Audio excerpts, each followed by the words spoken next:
So hello everyone, welcome to the second question. तो जो पहले दिन का सेकंड क्वेश्चन था, write a short note on cultural survivals. Cultural survivals के ऊपर आपने एक शॉर्ट नोट लिखना था। Again this kind of question it does not demand you to write in a depth, तो आपको डेप्थ की ज़रूरत नहीं पड़ती है, rather you have to write a holism और होलिस्टिक आंसर। ठीक है, तो इसकी आपको ज़रूरत पड़ती है होलिस्टिक आंसर की। So how to write this answer, that आपने एक शॉर्ट नोट लिखना है कल्चरल सर्वाइवल्स के ऊपर। तो सबसे पहले बहुत अच्छी बात कि कल्चरल सर्वाइवल्स को डिफाइन कर दिया, that cultural survivals are the cultural phenomena that are considered transcendent of the past cultures। ठीक है जी। उसके बाद किन्होंने ये दिया कंसेप्ट, किन्होंने दिया, E.B. टायलर ने परमिटिव कल्चर में ये जो कंसेप्ट है ये दे दिया। ठीक है जी। These are also considered the vestiges और the superstitions etcetera etcetera, these are of the earlier irrational practices. These are not irrational, these are on rational irrational practices। ठीक है, एक चीज यहां पे रह गई कि वो ये भी कहते हैं कि कल्चरल सर्वाइवल वो होते हैं जो कि पास्ट का एक हिस्सा होते हैं, जिनका आज रैशनल एग्जिस्टेंस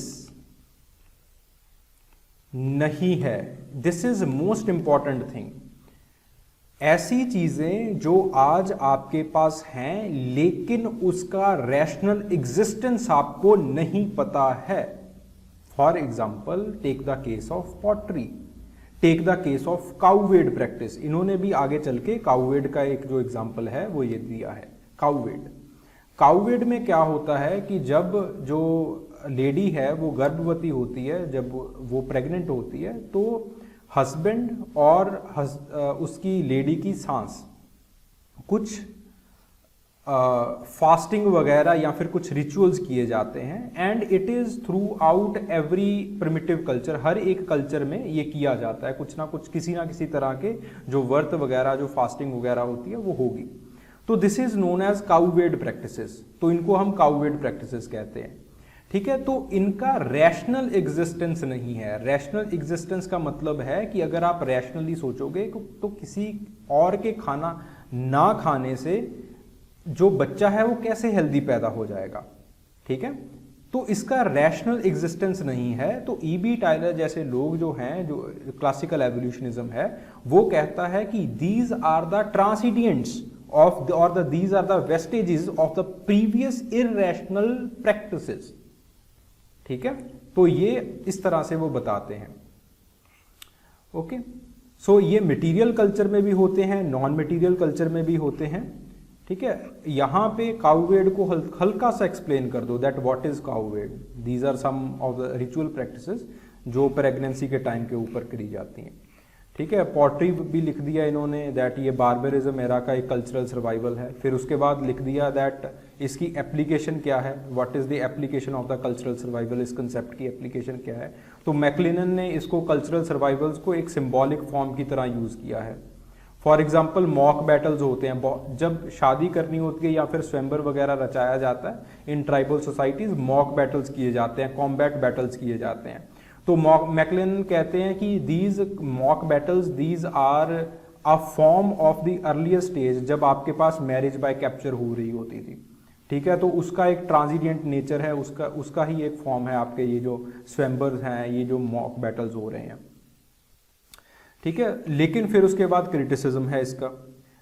पहला क्रिटिसिज्म इन्होंने मलिनोव्स्की का लिखा है कि वो कहते हैं कि हर एक एलिमेंट जो सोसाइटी में होता है वो कोई ना कोई जो आपके पास कल्चरल वैल्यू है उसकी होती है, वो एक कल्चरल वैल्यू परफॉर्म कर रहा होता है, वो एक फंक्शन परफॉर्म कर रहा होता है। वो किस तरह से परफॉर्म कर रहा होता है ये हमने प्रीवियस वीडियो में डिस्कस किया है। और इसके बहुत सारे क्रिटिसिज्म है। मलिनोव्स्की का ही एक क्रिटिसिज्म है दैट ये जो कल्चरल सर्वाइवल या फिर कल्चरल रैलिक का एक जो कंसेप्ट है, it is highly ethnocentric in nature, बहुत एथनोसेंट्रिक है अपनी नेचर में। ठीक है, जो तीसरा क्रिटिसिज्म है, it came from Franz Boas. Franz Boas. Franz Boas ने इसको इस तरह से क्रिटिसाइज किया है कि इसके ऊपर on the basis of this आप हिस्टोरिकल रिकंस्ट्रक्शन नहीं कर सकते। ठीक है, वो कल्चरल जो आपके पास क्लासिकल एवोल्यूशनिस्ट थे वो कल्चरल सर्वाइवल्स के ऊपर, कल्चरल सर्वाइवल्स को बेस मान के हिस्टोरिकल रिकंस्ट्रक्शन करते थे, historical reconstruction of the past. ठीक है, कि ये पास्ट में कौन सी स्टेज में रही होगी। तो फ्रांज बोआ ने कहा कि इन चीज़ों को मद्देनजर रखते हुए हिस्टोरिकल रिकंस्ट्रक्शंस आप नहीं कर सकते। ठीक है, तो इस चीज़ को उन्होंने फ्रांज बोआ ने क्रिटिसाइज किया था, इसका जो एप्लीकेशन हो रहा था। ठीक है, नेवरदलेस उसके बाद एक पॉजिटिव सा इन्होंने एंडिंग कर दी। नेवरदलेस जो आइडिया है कल्चरल सर्वाइवल्स का वो क्रॉस सेक्शनल स्टडीज का एक जो बेस है या फिर एक जो स्टार्टिंग पॉइंट है वो बनाता है। ठीक है, वेरी गुड, ये जो एंडिंग है इट इज़ वेरी गुड। ठीक है, बहुत अच्छी एंडिंग की हुई है। ठीक है, तो इस तरह से आपको जो एंडिंग्स हैं वो करनी है, एक होलिस्टिक एंडिंग, एक अच्छी सी एंडिंग। ठीक है, so this is a very nice answer that I could have found among the many copies. ये बहुत अच्छा आंसर लिखा गया था। Okay, hope you like the video. अगर आपको कोई भी डाउट आए तो आप कमेंट सेक्शन में पूछ सकते हो। Thank you very much.